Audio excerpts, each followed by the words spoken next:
ओम श्री परमात्मने नमः. गुरुर्ब्रह्मा गुरुर्विष्णू गुरुर्देव महेश्वरा. गुरु साक्षात परब्रह्म तस्मै श्री गुरुवे नमः. जयांचे केल्या स्मरण होय सकळ विद्यांचे अधिकरण. तेची वंदू चरण श्री गुरुचे.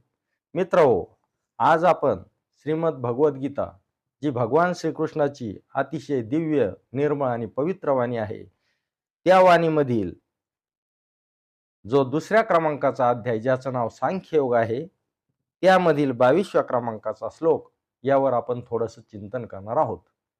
तर तो श्लोक आहे, वासांशी जीर्णानि यथा विहाय नवानि गृह्णाति नरोपराणि तथा शरीरानि विहाय जीर्णान अन्यानि संयाती नवानि देही. तर भगवंत अर्जुनाला सांगतात, ज्याप्रमाणे मनुष्य जुनी वस्त्रे टाकून देऊन दुसरी नवी वस्त्रे परिधान करत असतो, त्याचप्रमाणे हा जीवात्मा काय करतो, या जीर्ण झालेल्या शरीराचा त्याग करून दुसऱ्या नवीन शरीरात प्रवेश करतो. तर या ठिकाणी आपल्याला दोन प्रश्न निर्माण होतात. एक म्हणजे हा जीवात्मा कोण आहे, त्यानंतर शरीर जीर्ण झाल्यानंतरच आपण आपला जीवात्मा एका देहातून दुसऱ्या देहात जातो काय? कारण काही काही मुलं आपण बघतो, ते जन्माला येण्यापूर्वी आईच्या पोटामध्येच मरतात. मग त्यांचं शरीर तर पूर्ण कोरं असतं.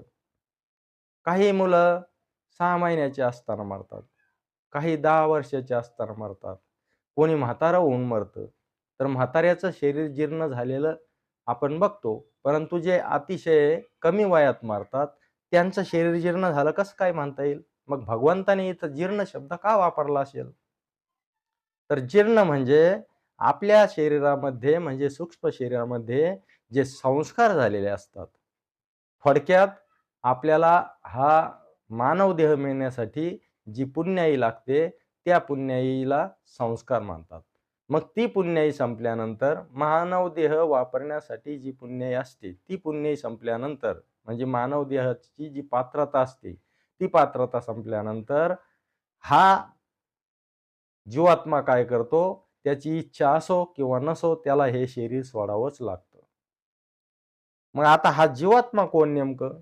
कारण आत्मा म्हणावं तर आत्मा चालत नाही. कारण पुढच्या श्लोकामध्ये भगवंत म्हणतात, नैनम छिंदन्ति शस्त्राणि नैनम दहती पावक न चैनम क्लेदयन्त्यपो न शोषयति मारुत. आणि त्याच्या पुढच्या श्लोकात म्हणतात, आच्छेद्योयमदाय होयम आक्लेद्यो शोष्येवच नित्य सर्वगत स्थानूर आचलोयम सनातन. म्हणजे तो कापला जाऊ शकत नाही, जाळला जाऊ शकत नाही आणि त्याचा छेद होऊ शकत नाही आणि तो एका ठिकाणाहून दुसऱ्या ठिकाणी जाऊ शकत नाही, कारण तो अचल आहे. मग असं असताना हा जीवात्मा कोण, एका देहातून दुसऱ्या देहात जाणारा? तर तो जीवात्मा म्हणजे मी शरीर आहे अशी जी भावना आहे, त्या भावनेचं नावच जीवात्मा आहे.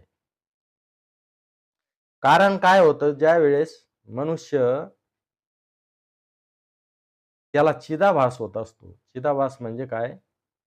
तर जो निर्गुण निराकार परमात्मा स्वयंप्रकाशी आहे, तर तो स्वयंप्रकाशी निर्मात्म्याचा प्रकाश त्याच्या अतिशय शुद्ध असलेल्या वृत्तीवर पडतो.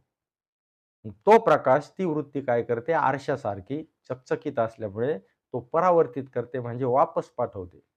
मग वापस पाठवल्यानंतर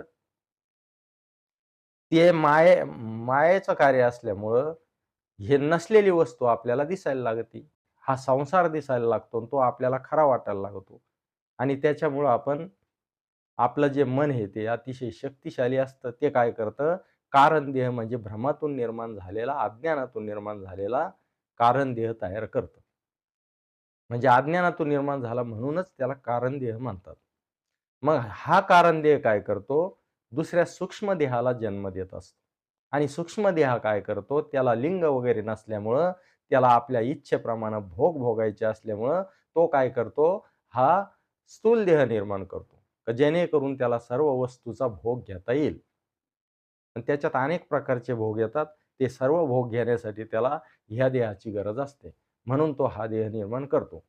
मग आता जो कारण देह आहे, तो कारण देह जर आपण नाश करू शकलो, तर पुढचे 2 देह ऑटोमॅटिक नष्ट होतात. कारण काय? कोणत्याही वस्तूचं कारण संपलं का कार्याचा त्याच्यामध्ये लय होत असतो. म्हणजे हे जे 2 देह आहेत, सूक्ष्म देह आणि स्थूल देह, हे काय आहेत? तर हे कार्य करणारे देह आहेत. आणि जो कारण देह आहे, तो कार्य करत नाही. तो फक्त यांना बनवण्यासाठी कारण झालेला आहे. मग कारण देह नष्ट झाला, तर त्या दोन्ही देहाचा नाश होतो. जसं एखाद्या मनुष्याला काही कारणानं बाहेरगावी लग्नासाठी वगैरे जायचं आहे. परंतु ऐन वेळेस त्याला कळलं का ते लग्न रद्द झालं काही कारणानं, तर तो जाणार नाही. कारण कारण संपलं का कार्य संपत असतं. मग याप्रमाणे कारण देह जर नष्ट झाला, तर आपल्याला मोक्ष मिळत असतो. मग आता कारण देह नष्ट करायचा असेल, तर काय करावं लागेल? कारण कारण देह हा अज्ञानातून उत्पन्न झालेला आहे. मग अज्ञानाला मारण्यासाठी आपल्याला ज्ञानाची गरज आहे. मग ज्यावेळेस आपल्याला सद्गुरू ज्ञान देतो, मग ज्ञान दिल्यानंतर आपलं मन काय करतं? कारण हे सर्व देह, ही सर्व सृष्टी, ही संपूर्ण मानसिक आहे, म्हणजे मनोनिर्मित आहे. मग सद्गुरू आपल्याला ज्ञान देतो आणि त्या ज्ञानाच्या आधारे आपलं मन काय करतं? महाकारण देहाची निर्मिती करत असतं. मग हा महाकारण देह काय करतो? ह्या कारण देहाचा नाश करून टाकतो. कारण ज्ञान हे काय करतं? अज्ञानाला काटत असतं. मग कारण देहाचा नाश झाला, की दुसरे 2 देह ऑटोमॅटिक नष्ट होतात. म्हणजे अशा प्रकारे आपल्याला मोक्ष प्राप्त होत असतो. मग सद्गुरूनं दिलेला जो कारण देह आहे, काय कार्य करतो नेमकं? तो काय करतो? आपली जी वृत्ती असते, का ज्यामुळं आपल्याला चिदाभास झाला. वृत्ती म्हणजे आरशासारखी असते. जसं आरशामध्ये आपण पाहिलं असता आपला उजवा डोळा हा डावा वाटत असतो आणि उजवा पाय हा डावा वाटतो किंवा उजवा हात हा डावा वाटतो म्हणजे उलटं करीत असते. म्हणून आपल्याला हे जग सगळं खरं वाटायला लागतं. कारण हे खरं नाही. हे सगळं मायाकार्य आहे. परंतु महाकारण देह काय करतो? ती वृत्तीच उलटी करून टाकतो. मग वृत्ती उलटी झाल्यानंतर त्याला तिथं काही न दिसल्यामुळे तो आपल्या स्वरूपाकडे पाहतो म्हणजे स्वस्वरूपाकडे पाहतो. म्हणजे परमात्म्याकडे पाहतो आणि परमात्म्याला परमात्म्याचा अंश मिळून जातो. यालाच इथं मोक्ष म्हटलेलं आहे. मग अशा प्रकारे आपण काय करत असतो? जुना देह टाकून देऊन नवीन देहात जातो आणि जर आपलं भगवंताशी काही भगवंत कार्यामध्ये काही जर आपल्याला कोणाची संगती लाभली किंवा कोणाकडून ज्ञान झालं, तर मात्र आपण या महाकारण देहाच्या आधारे भगवंताला प्राप्त होत असतो, म्हणजे मोक्षाला प्राप्त होत असतो. अशा प्रकारे या श्लोकाचा थोडक्यात अर्थ आपण आता बघितला आणि आता आपण आपल्या सेवेला पूर्णविराम देऊ. गोपाल कृष्ण भगवान की जय.